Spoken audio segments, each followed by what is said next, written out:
నమస్తే welcome to LTV news ముందుగా headlines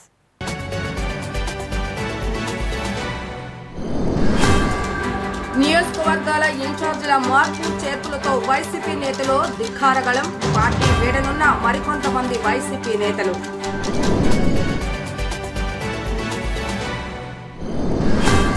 రాష్ట్రంలో రాక్షస ప్రభుత్వాన్ని ఇంటికి పంపితేనే తెలుగు జాతి పూర్వ వైభవం అన్న టీడీపీ అధినేత నారా చంద్రబాబు నాయుడు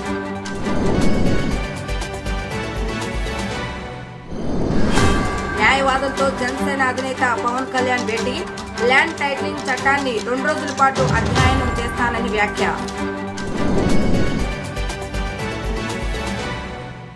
నియోజకవర్గ ఇన్ఛార్జీల మార్పులు చేర్పులతో అధికార వైఎస్ఆర్సీపీలో ధిక్కారగళం మరింత పుంజుకుంది. వచ్చే ఎన్నికలకు టికెట్ ఇవ్వకుంటే ప్రత్యామ్నాయం ఆలోచించుకుంటామని నేతలు తెగేసి చెప్తున్నారు. నియోజకవర్గ ఇన్ఛార్జీల మార్పులు చేర్పులతో అధికార వైఎస్ఆర్సీపీలో ధిక్కారగళం మరింత పుంజుకుంది. ఆ పార్టీ అధినాయకత్వంపై ఎంపీలు ఎమ్మెల్యేలు స్వరం పెంచుతున్నారు. తమ అభిప్రాయాలను కొండలు బద్దలుకొట్టినట్టుగా చెప్తున్న నేతలు వచ్చే ఎన్నికలకు టికెట్ ఇవ్వకుంటే ప్రత్యామ్నాయం ఆలోచించుకుంటామని తెగేసి చెప్తున్నారు. అధికార వైఎస్ఆర్సీపీలో కాకరేగింది.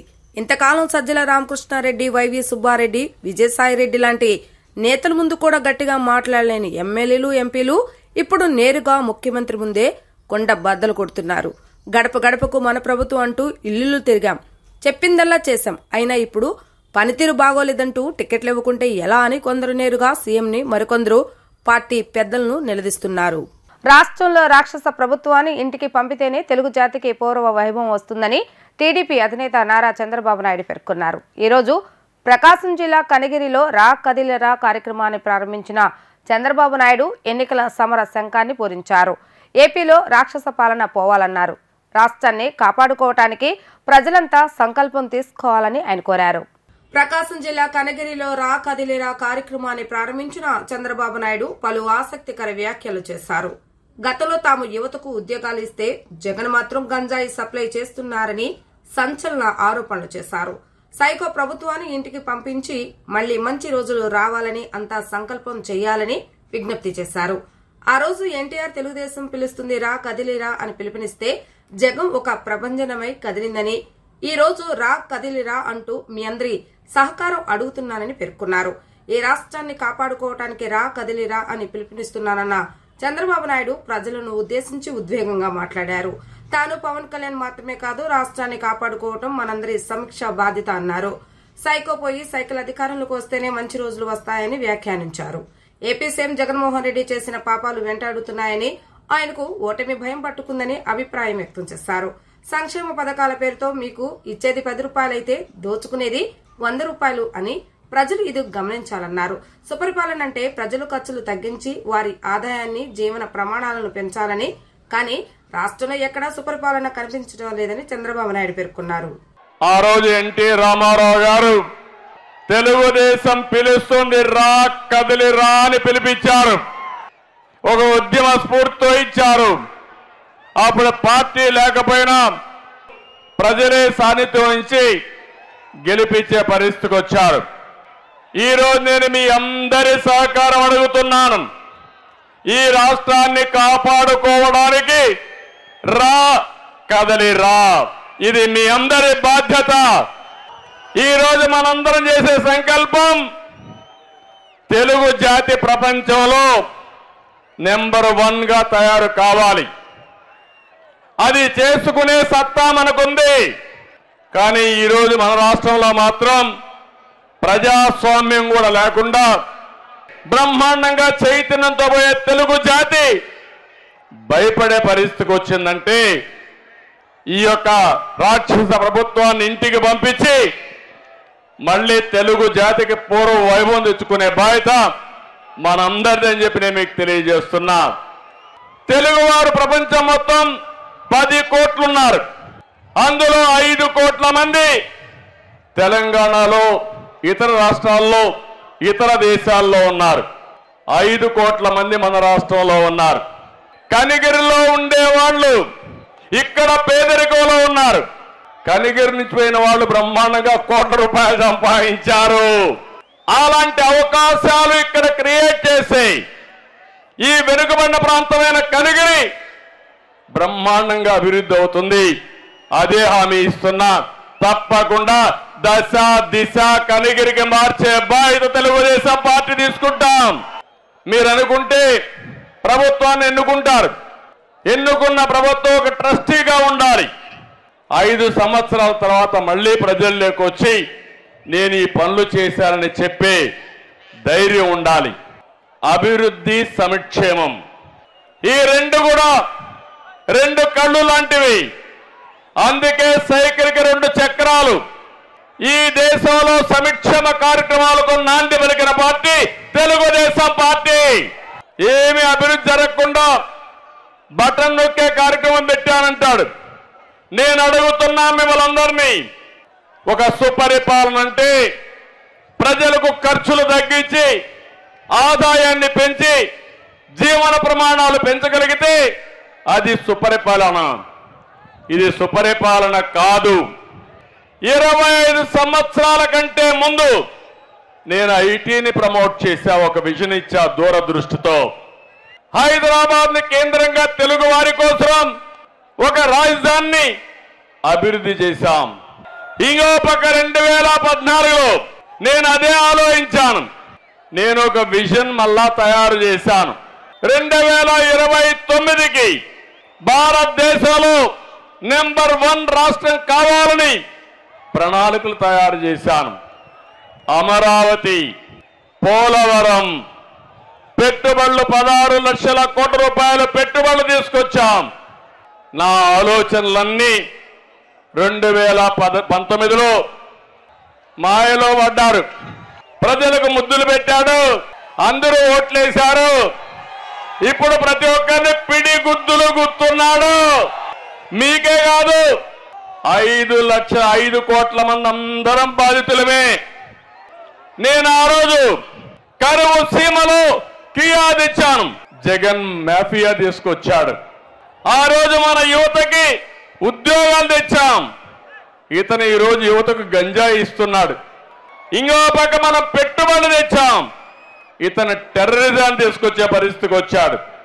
మనం ఐటీ ఉద్యోగాలు ఇచ్చాం. ఈయనిచ్చిన ఉద్యోగాలేంటి? 5,000 రూపాయలు వారంటీ ఉద్యోగం. నిత్యావసర వస్తువుల ధరలన్నీ పెరిగాయి. దేశంలోనే పెట్రోల్, డీజిల్ ఎక్కువ ధరలకు చిరునామా ఆంధ్రప్రదేశ్ అయింది. కరెంటు ఛార్జీలు 9 సార్లు పెంచారు. నేను ఒక్కసారి కూడా పెంచలేదు. మళ్ళీ హామీ ఇస్తున్నా, సమర్థవంతమైన పాలన ఉంటే కరెంటు ఛార్జీలు పెంచే పని లేదని మీ అందరికీ విజ్ఞప్తి చేస్తున్నా. 13 లక్షల కోట్ల రూపాయలు అప్పుంది. మన ఆదాయం గవర్నమెంట్ ఆదాయానికంటే ఈరోజు మనం కట్టవలసిన అప్పులకు వడ్డీ, అప్పులు ఇన్స్టాల్మెంట్స్ కి సరిపోయే పరిస్థితి వస్తా ఉంది. నేను ఇచ్చిన సూపర్ 6 కాకుండా మీకు కార్యక్రమాలన్నీ పెట్టి పేదరికం నిర్మూలన చేసే బాధ్యత, పేదరికం లేని సమాజాన్ని చేసే బాధ్యత నాదని మీ అందరికీ హామీ ఇస్తున్నా. జగన్మోహన్ రెడ్డి చేసే పని 10 రూపాయలు ఇచ్చి 100 రూపాయలు దోచుకోవడం. నేను చేయబోయే పని 15 రూపాయలు ఇచ్చి 15 రూపాయల్ని 100 రూపాయలు సంపాదించే విధానం నేర్పిస్తా. 100 రూపాయలు 1000 రూపాయలు చేస్తా. సంపద సృష్టిస్తా. మీ జీవితాల్లో వెలుగు తీసుకొచ్చే బాధ్యత నేను తీసుకుంటానని చెప్పి కూడా నేను మీకు తెలియజేసుకుంటున్నా. అధికారం పోతే మాత్రం చంద్రబాబు నాయుడు పల్లకి మోయటానికి అందరూ కదిలి రావాలా? మాజీ మంత్రి పేర్ని నాని ప్రశ్నించారు. చంద్రబాబు నాయుడు ఎవరికి ఏం చేస్తారని కదిలి రావాలంటూ ఎద్దేవా చేశారు. ప్రజలు ఎందుకు రావాలో చంద్రబాబు నాయుడు చెప్పలేదన్నారు. ఎంతసేపు సీఎం వైఎస్ జగన్మోహన్ రెడ్డిని దూషించడమే చంద్రబాబు నాయుడుకు పని అంటూ మండిపడ్డారు. తాడేపల్లి కేంద్ర కార్యాలయంలో ఏర్పాటు చేసిన విలేకరుల సమావేశంలో మాజీ మంత్రి పేర్ని నాని మాట్లాడుతూ చంద్రబాబు నాయుడు అధికారంలో ఉన్నప్పుడు కనిగిరి గుర్తుకు రాలేదా అని ప్రశ్నించారు. 14 ఏళ్ల పాలనలో గ్రామాల్లో ఒక్క ఆఫీస్ అయినా చంద్రబాబు నాయుడు కట్టారా అని నిలదీశారు. చంద్రబాబు నాయుడు పాలనలో ఖర్చులు తగ్గించి ఆదాయం పెంచారా అని ప్రశ్నించారు. చంద్రబాబు నాయుడు ఇంటికో ఉద్యోగం ఇస్తామని చెప్పారు. ఎన్ని ఉద్యోగాలు ఇచ్చారో చెప్పాలని డిమాండ్ చేశారు. అధికారంలో ఉన్నప్పుడు ప్రజలకు చంద్రబాబు నాయుడు పవన్ చేసింది ఏమీ లేదని, ఇప్పుడు అధికారంలోకి వస్తే ఏదో చేస్తామని చెప్తున్నారు అంటూ పేర్ని ధ్వజమెత్తారు. బెంగళూరు, హైదరాబాద్ లాంటి అవకాశాలను కల్పిస్తానంటూ కనిగిరి ప్రజలకు అరిచేతిలో వైకుంఠం చూపిస్తున్నారని ఆయన ఆగ్రహం వ్యక్తం చేశారు. కదిలిరా అంటే ఎవరు రావాలి, ఎందుకు రావాలి, కారణాలేంటి? 14 ఏళ్లలో నేను ఈ మంచి చేశాను మీకు, ఈ 5 ఏళ్లలో ఆ మంచి జరగట్లేదు, కాబట్టి మీరందరూ కదిలి రండి, నా నుంచి ఈ ప్రజలు మేలు పొందారు కాబట్టి మీరందరూ కదలి రండి అని చెప్పేటువంటి ఒక్క మాట కూడా ఆ సభలో చంద్రబాబు చెప్పలేదు. ఎందుకు రావాలి తన దగ్గరికి? గంట సేపు, గంటన్నర సేపు సభ మాట్లాడి ఆయన ఎంతసేపు జగన్మోహన్ రెడ్డి గారిని తిడతాం, జగన్మోహన్ రెడ్డి గారిని దూషించటం, చంద్రబాబుకి గాలి కొట్టుకోవటం, అసత్యాలతో కూడినటువంటి పొగడ్తలు. ఆయన చెప్తున్నాడు కనిగిరి వాళ్ళు ఇక్కడ చాలా పేదరికంలో మగ్గిపోతారు, హైదరాబాదు బెంగళూరు వెళ్ళి కోట్లు సంపాదిస్తారు, కనిగిరి మొత్తం పేదరికం ఉంది, నన్ను తీసుకురండి, నేను వచ్చి కనిగిరిలో బెంగళూరు హైదరాబాద్ లాంటి అవకాశాలు కల్పిస్తాను. ఇది పాపం మాటలు కదా, ఎంత పాపం. 2019 దాకా ఎవడున్నాడు? నువ్వే కదా ఉన్నది. మరి కనిగిరి గుర్తు రాలేదా? అప్పుడు 2014కు ముందు కూడా ఉన్నాం కదా మనం, ఒక 9 ఏళ్ళు. అప్పుడేం చేశాం? కనిగిరిలో పేదరికం కనపడలా, కనిగిరి వాళ్ళకి అవకాశాలు కల్పించడానికి మనసు రాలేదు. రేపు అధికారాన్ని ఇస్తే వస్తా కనిగిరి వచ్చి కనిగిరి వాళ్ళకి అవకాశాలు కనిపిస్తాడంట. ఇంతకన్నా అరిచేతిలో వైకుంఠం చూపించడం ఇంకేముంది చెప్పండి? ఎక్కడ మీటింగ్ జరిగితే అక్కడ పవన్ కళ్యాణ్ ఏమో నేను ఈ ఊళ్ళో పుట్టానంటాడు, ఈ ఊళ్ళో ఆడుకున్నానంటాడు, ఇతనేమో ఈ ఊరికి నేను ఇది చేస్తాను, హామీ ఇస్తానని మాట్లాడతాడు. వీళ్ళిద్దరికి ఈ పిచ్చి మాటలు చెప్పేటువంటి అవలక్షణం ఉంది రాజకీయ నాయకులు ఇద్దరికి. ఇవాళ జరిగేటువంటి ఈ రాష్ట్రంలో అభివృద్ధి, నీ 14 ఏళ్ల పాలనలో అసలు పంచాయతీ బిల్డింగ్ ఉందా?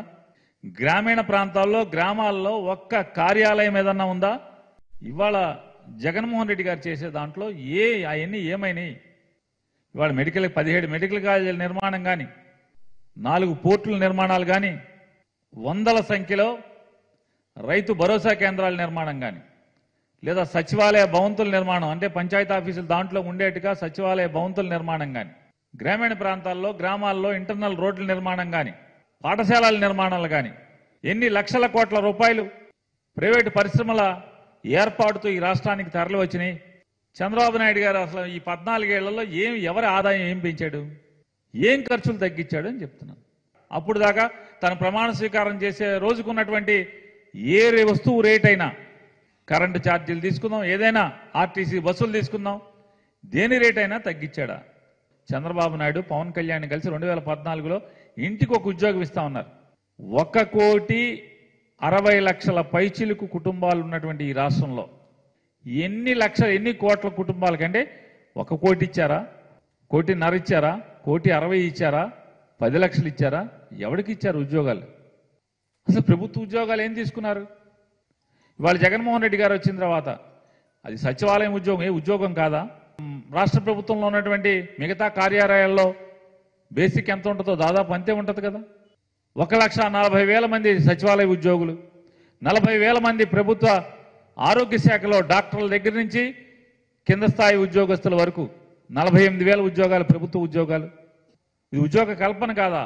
లేదా ప్రైవేటు పరిశ్రమల స్థాపన ద్వారా ఉద్యోగ అవకాశాలు కల్పించడం, ఇది జగన్మోహన్ రెడ్డి గారు చేస్తే మీ కళ్ళకు కనపడవు. చంద్రబాబు నాయుడు గారిని ఒకటే ప్రశ్నిస్తున్నా, వంట నిత్యావసర సరుకులు దొరికేటువంటి బిగ్ బజార్ మీదే. మీకు, మీ భార్య గారికి, మీ కొడుకు గారికి, మీ కోడల గారికి, మీ మనవడ గారికి వాటాలున్న సంస్థ బిగ్ బజార్. బిగ్ బజార్లో తీసుకుందాం, హైదరాబాద్లో ఏ రేట్లు ఉన్నాయి, బెంగళూరు బిగ్ బజార్లో ఏ రేట్లు ఉన్నాయి, ఏ రాష్ట్రంలో అయినా సరే చంద్రబాబు నాయుడుకు ఉన్నటువంటి బిగ్ బజార్ దుకాణాలు చంద్రబాబు నాయుడు గారికి వాటా ఉంది. ఆ షాపుల్లో చూద్దాం పదండి. మరి వ్యత్యాసం ఉంటే మీ దుకాణాల్లోనే ఉండాలి కదా, తేడాలు లేవు కదా. అంటే పచ్చి మోసపు మాటలు, దగా మాటలు. డ్వాక్రా అక్క చెల్లెలందరికీ సెల్ ఫోన్ ఇస్తానని ఎన్నికల మేనిఫెస్టోలో చెప్పాడు. ఏ ఒక్క ఆడపిల్ల కన్నా ఒక్క సెల్ ఫోన్ ఎక్కడినిచ్చాడా? ఈ మేనిఫెస్టోలో 12 బండ్లు సబ్సిడీకి 100 రూపాయల మీద 100 రూపాయలకి ఇస్తా అని చెప్పావు. ఎవరికి ఇచ్చావు? 12 బండ్లు కాదు, ఒక్క బండి ఎవరికైనా ఇచ్చావా? అంటే ఎంత దగాకోరు మాటలు ఉంటాయో, దగాకోరు హామీలు ఉంటాయో, దగాకోరు వాగ్దానాలు ఉంటాయో. చంద్రబాబు నాయుడు ఒకసారి 14 మేనిఫెస్టో చూసి 2014 నుంచి 19 దాకా చంద్రబాబు నాయుడు పరిపాలన ఏలుబడి చూసి ఒకసారి మనం చూస్తే అర్థమవుతుంది. అధికారం కోసం ఎంత పచ్చి దగాకైనా సిద్ధపడేటువంటి వ్యక్తి చంద్రబాబు నాయుడు.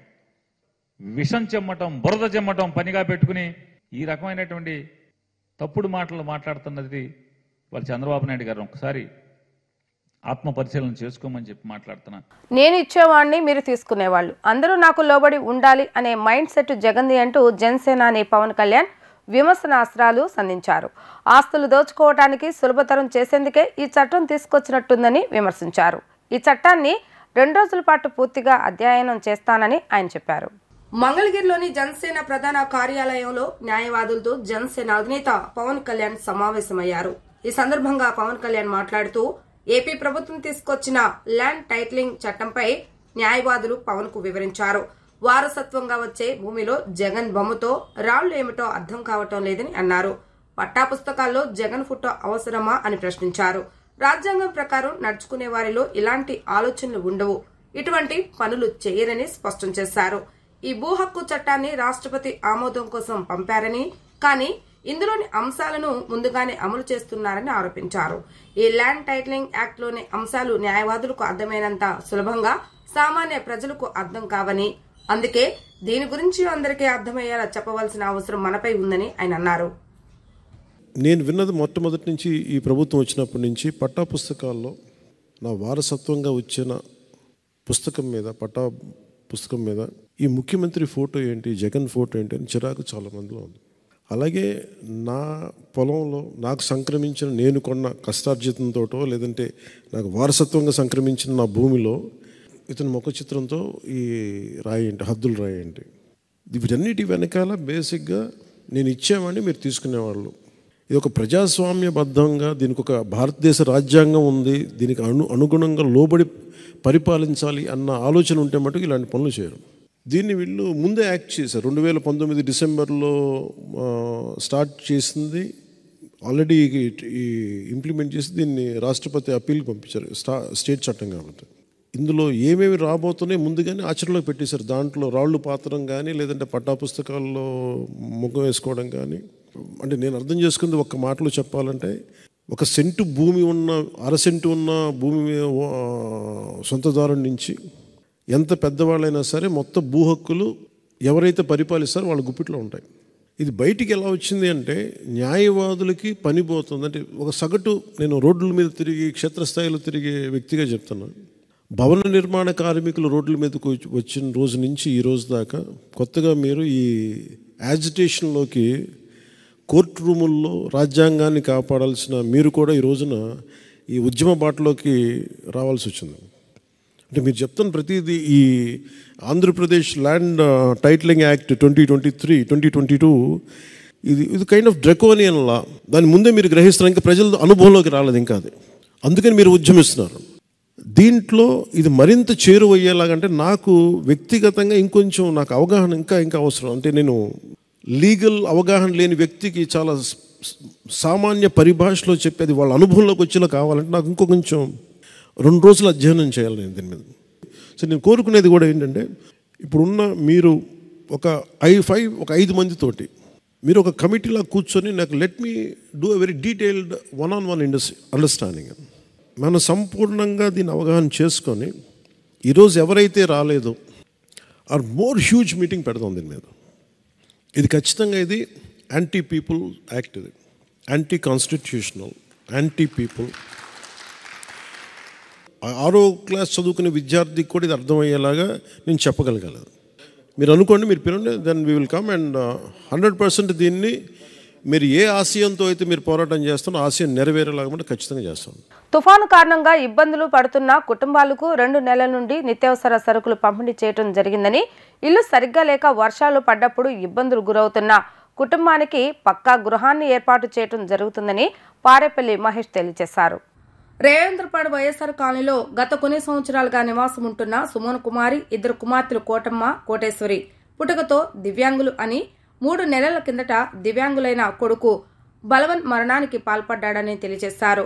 రేవేంద్రపాడు గ్రామంలో ఉన్న 2 కుటుంబాలు ఉండటానికి సరైన ఇల్లు లేక, ఉపాధి లేక ఇబ్బందులను చూసి మధు నాగదుర్గ సర్పంచ్ ద్వారా విజయ చారిటబుల్ ట్రస్ట్ కాగితాల స్వాతి గౌడ్ సమాచారం తెలుసుకుని బీసీ సంఘం అధ్యక్షులు పారేపల్లి మహేష్ ఆధ్వర్యంలో ఆ కుటుంబాలకు నిత్యావసర సరుకులను పంపిణీ చేయడం జరిగిందని తెలియజేశారు.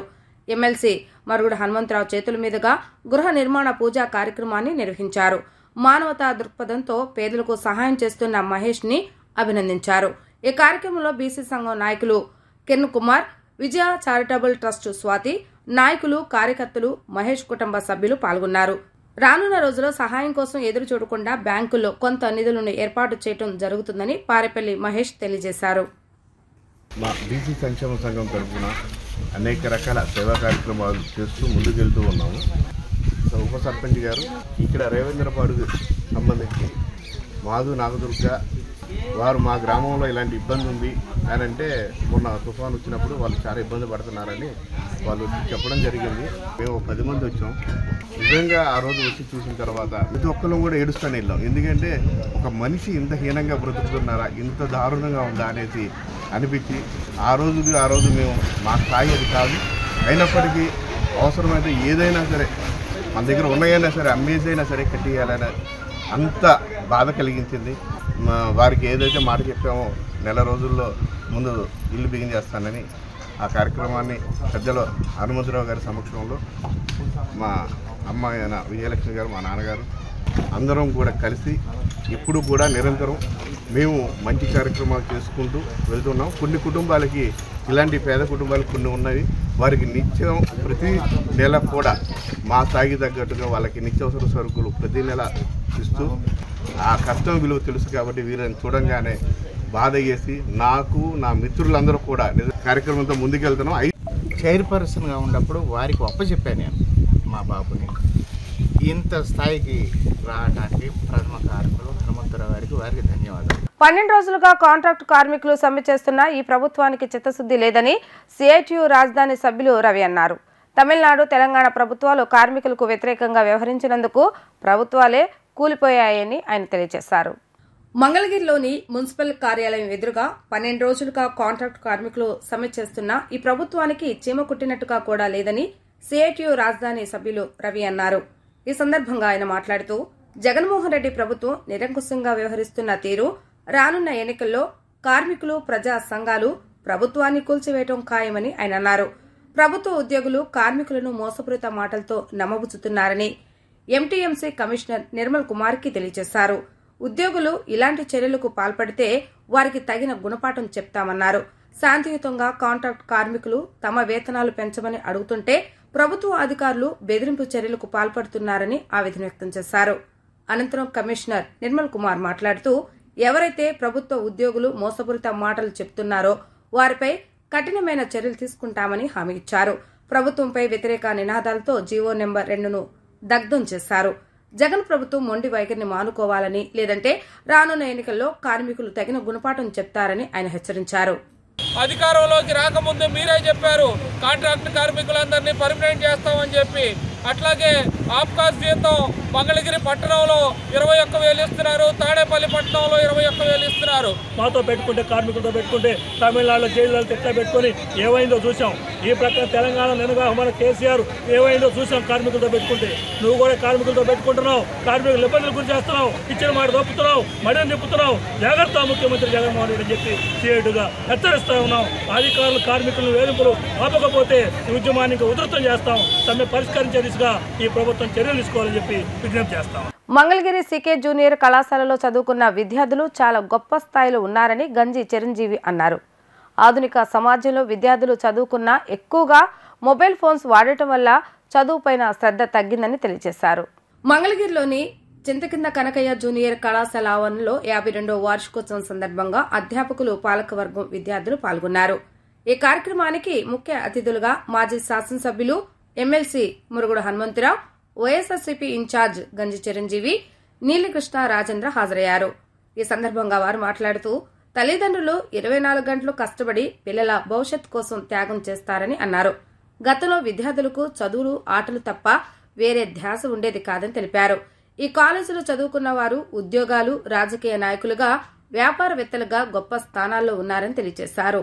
తల్లిదండ్రుల కలను నెరవేర్చేది పిల్లలేనని, పిల్లలు గొప్పవారైతే ముందుగా ఆనందపడేది విద్య నేర్పిన గురువులు, తల్లిదండ్రులని వారు తెలియజేశారు. చాలా సంతోషంగా ఉంది నాకు. అంటే రాజకీయ సభలు, రాజకీయ కార్యక్రమాలు వేరు కానీ, ఎందుకంటే ఇక్కడ చదువుకున్నాం, ఇక్కడ జీవితాన్ని నేర్చుకున్నాం, ఇక్కడ రాజకీయాన్ని కూడా నేర్చుకున్నాం, ఇక్కడే కుటుంబాన్ని కూడా నేర్చుకున్నాం. ఎందుకంటే ఇక్కడ చదువుకునేది షాపింగ్ కాలేజీ ఈ స్కూల్లో చదువుకునే వాళ్ళు దేశంలో ప్రపంచంలోనే అత్యున్నతమైన స్థానానికి వెళ్ళారు. ఏ స్థాయిలో చదువుకున్నా మీకు ఖర్చు లేకుండా ప్రభుత్వమే మొత్తం కూడా సహకరిస్తుంది.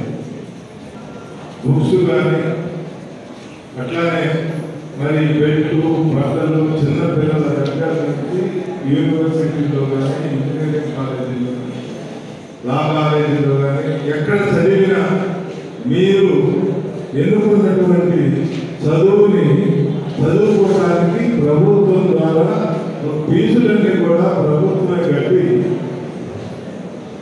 ఎంతో బాధ్యత తీసుకొని ఈనాడు ప్రభుత్వం సహకరిస్తుంది. ఇక బాధ్యత ఏంటంటే మీరు చదువుకొని అభివృద్ధి చెందాల్సినటువంటి అవసరం. చదువుకోవడం అనేది 24 రోజులుగా అంగన్వాడీలు శాంతియుతంగా సమ్మె చేస్తున్న వారిని కించపరిచే విధంగా మాట్లాడిన వారిని తగిన శిక్ష విధించాలని బీసీ సంఘం అధ్యక్షులు పారేపల్లి మహేష్ కిరణ్కుమార్ ఆరోపించారు. అంగన్వాడీలు కించపరిచే విధంగా మాట్లాడిన వారిని కఠినంగా శిక్షించాలని ఆయన హెచ్చరించారు. అంగన్వాడీల సమ్మె 24వ రోజుకు చేరింది. ఈ సమ్మెకి బీసీ సంఘం అధ్యక్షులు పారేపల్లి మహేష్ అంగన్వాడీలకు మద్దతు తెలిపారు. ఈ సందర్భంగా ఆయన మాట్లాడుతూ అంగన్వాడీలు తల్లి తర్వాత తల్లిలాగా పిల్లలను ఆలనాపాలనా చూసుకునేదని తెలియజేశారు. అంగన్వాడీలు కించపరిచే విధంగా మాట్లాడటం తల్లిని చెల్లిని కించపరచడంతో సమానమని తెలియజేశారు. అంగన్వాడీల పోరాటానికి బీసీ సంఘం మద్దతు తెలియజేస్తున్నామని ఆయన తెలిపారు. సీఎం జగన్మోహన్ రెడ్డి గారు పాదయాత్రలో పక్క రాష్ట్రాల కన్నా కూడా మెరుగైన జీతాలు మెరుగైన పద్ధతులు అవలంబిస్తానని మాట ఇచ్చారు. కానీ 26 రోజులుగా వీరు న్యాయమైన కోరికల కోసం డిమాండ్ చేస్తూ నిరాహార దీక్షలు చేస్తుంటే కనీసం పట్టించుకున్న పాపాన పోలేదు. పసిపిల్లల్ని వారి సొంత బిడ్డల్లాగా విద్య కానీ మంచి అలవాట్లు నేర్పుతూ మంచి సమాజాన్ని అందిస్తున్న వీరి అంగన్వాడీ టీచర్స్ హెల్పర్స్ వీరి న్యాయమైన కోరికలు ఖచ్చితంగా అమలు చేయాలని మా బీసీ సంక్షేమ సంఘం తరఫున డిమాండ్ చేస్తున్నాం. 26వ రోజు మంగళగిరి నడిబొడ్డులో అంగన్వాడీ టీచర్స్ కానీ హెల్పర్స్ కానీ న్యాయబద్ధమైన కోరికల కోసం చేసే సమ్మెను గవర్నమెంట్ వారు చూసి చూడనట్టు చేతకళ్ళు ఎందుకు వేస్తున్నారో లేదా వీరు ఏం చేస్తారో చూద్దామని ఆలోచిస్తున్నారో నాకైతే అర్థం కావట్లేదు. కానీ సాటి మానవులుగా మాకే చాలా జాలిగా ఉంది. మరి అంతా నా బిడ్డల లాంటి వాళ్ళు మీ అందరికీ సమన్యాయం చేస్తానని చెప్పే జగన్మోహన్ రెడ్డి గారు ఎందుకు వీళ్ళని పట్టించుకోవట్లేదో నాకైతే అర్థం కావట్లేదు. దయచేసి వీరి న్యాయమైన సమస్యకు పరిష్కారం అతి తొందరలోనే తేల్చాలని కోరుకుంటున్నాము. అంగన్వాడీలు చేస్తున్న న్యాయమైన సమ్మె నేటికి 26 రోజులు చేరుకుంది. అంటే 26 రోజులుగా వారు చేస్తున్న ఈ సమ్మెకి ప్రభుత్వం నుంచి ఇంతవరకు కూడా ఎటువంటి స్పందన రాలేదు. వారు కొంచెం కూడా అనట్లేదు. మాకు జీతం పెంచమని దాంతోపాటుగా మా అవసరాలు తెచ్చమని మాత్రమే అడుగుతున్నారు. ప్రభుత్వం ఇంత జరుగుతున్నా సరే ఇప్పటికీ కూడా చేమకున్నట్టుగా ఉంది. దయచేసి ప్రభుత్వం సంబంధిత అధికారులు వీరి న్యాయమైన కోరికలని పరిగణలో తీసుకొని వాటి మీద ప్రశ్నించగా మీ సంక్షేమ సంఘం తరఫున కోరుతున్నాను. విజయవాడ ఎంపీ అభ్యర్థిగా వచ్చే ఎన్నికల్లో వేరే వారికి అవకాశం ఇస్తామని చంద్రబాబు నాయుడు తనతో చెప్పారని మీడియాకు తెలిపిన టీడీపీ నేత కేశినేని నాని సంచలన ప్రకటన చేశారు. త్వరలోనే ఢిల్లీ వెళ్లి లోక్సభ స్పీకర్ని కలిసి తన లోక్సభ సభ్యత్వానికి రాజీనామా చేస్తానని, ఆ మరుక్షణమే టీడీపీకి రాజీనామా చేస్తానని అందరికీ తెలియజేస్తున్నానంటూ సోషల్ మీడియా వేదికగా పోస్ట్ పెట్టారు. తాను పార్టీకి అవసరం లేదని, చంద్రబాబు నాయుడు భావించిన తర్వాత కూడా పార్టీలో కొనసాగటం సబబు కాదనేది నా భావన అని ఆయన వ్యాఖ్యానించారు. చంద్రబాబు నాయుడు నారా భువనేశ్వరితో తానున్న ఫోటోని ఈ సందర్భంగా నారి షేర్ చేశారు. వార్తలు ముగించే ముందు హెడ్లైన్స్ మరొకసారి.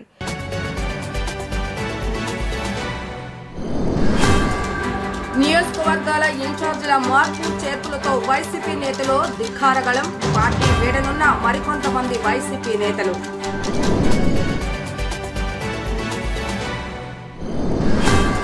రాష్ట్రంలో రాక్షస ప్రభుత్వాన్ని ఇంటికి పంపితేనే తెలుగు జాతి పూర్వ వైభవం అన్న టీడీపీ అధినేత నారా చంద్రబాబు నాయుడు.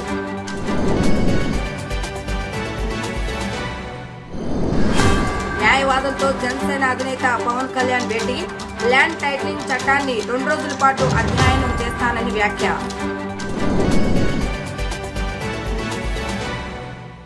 ఇవి ఈరోజు వార్తా విశేషాలు. తిరిగి ప్రసారమే వార్తలు మళ్ళీ కలుద్దాం. అంతవరకు సెలవు. నమస్కారం.